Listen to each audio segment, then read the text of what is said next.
Hello there, I'm Transformers fan G138, and I'm here with a requested video comparison.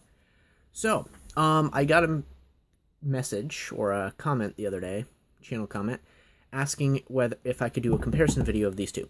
I might have covered it a little bit when I did this review, but I probably didn't bring out the figure and really show them off. So basically, I've added a sword on here. This sword here comes with, Fireflight from the Generations line, the one from Fall of Cybertron. Basically a Shockwave repaint with a bunch of swords. I like this sword better than the swords that come with him, because to me, it's more kind of the color of the original sword.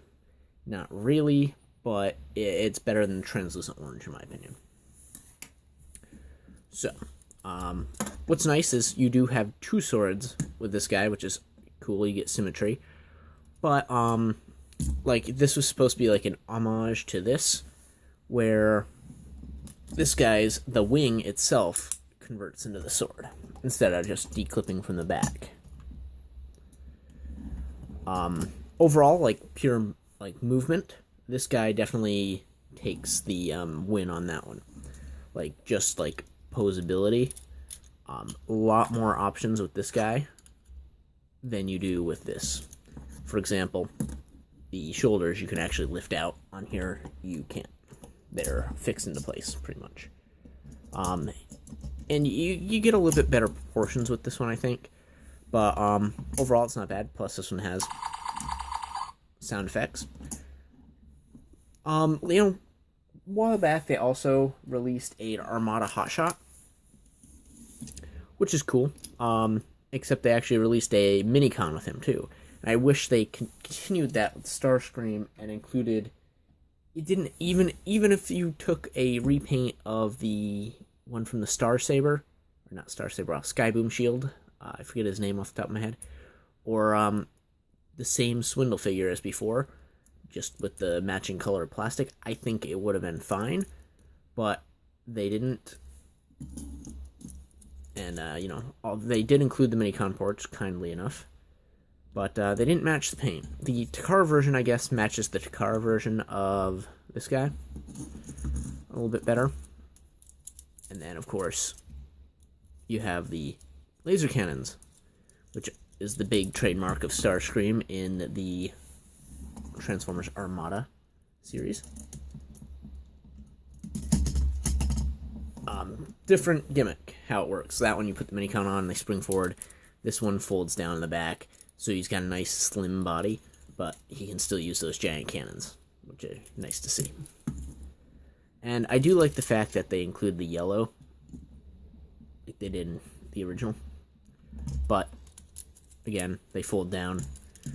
That is the downside with the Armada Starscream, I think. He's just so long on the top. I mean, there's all this empty space here.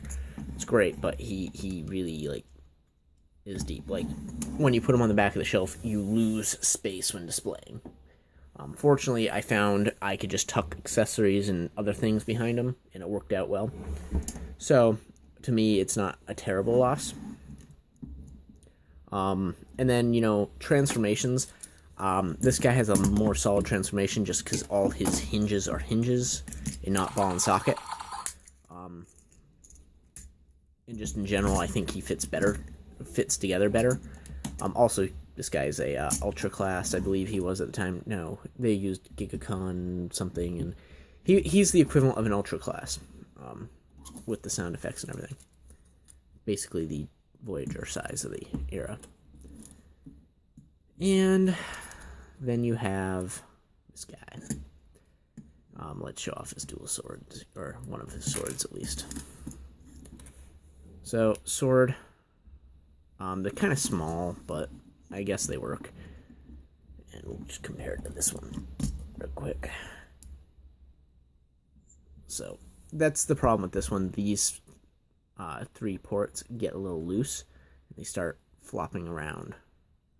So, there is something to be said for having only one joint in the center. But, overall, it's not too bad. I generally have him hold it slung over his shoulder, so everything lines up and the sword is nice and straight. Overall, I think both of them are good. I like the Armada one better because this is like the Starscream I grew up with. I loved it. I played with it to death, literally to death. There's pieces missing off the one I used to have, so I kind of replaced it with this one that I found at a comic show. I didn't even hesitate when I found it complete. I'm like, yes. This guy, nice little nod. I like the overall. I like the bending in the wings and like the posability. I like that they attempted to say, hey, look, Starscream from the past. I do like it. I think I prefer classics like Starscream, but this isn't bad. This is a very good Armada nod. And I display him next to Hotshot.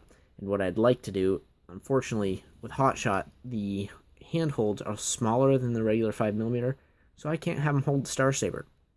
But many a time, Starscream used the Starsaber, and he can hold it. And so my next goal is to get the Starsaber again, because mine just does not stay together anymore. I have the Energon Saber, but that's just not the same. Also in this mix, I have just received yesterday the Armada Megatron, Generations Armada Megatron. Phenomenal. I do have some complaints with this, and I'll do a review up very soon, very shortly. But you know, that's where that stands.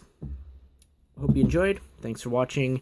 As for which one I like better, this guy, because I grew up with him. But either one is good. I hope I answered your question. Jet modes, I still prefer this guy, just because he's larger. I think he scales better, that sort of thing. So, I hope you enjoyed. Thanks for watching.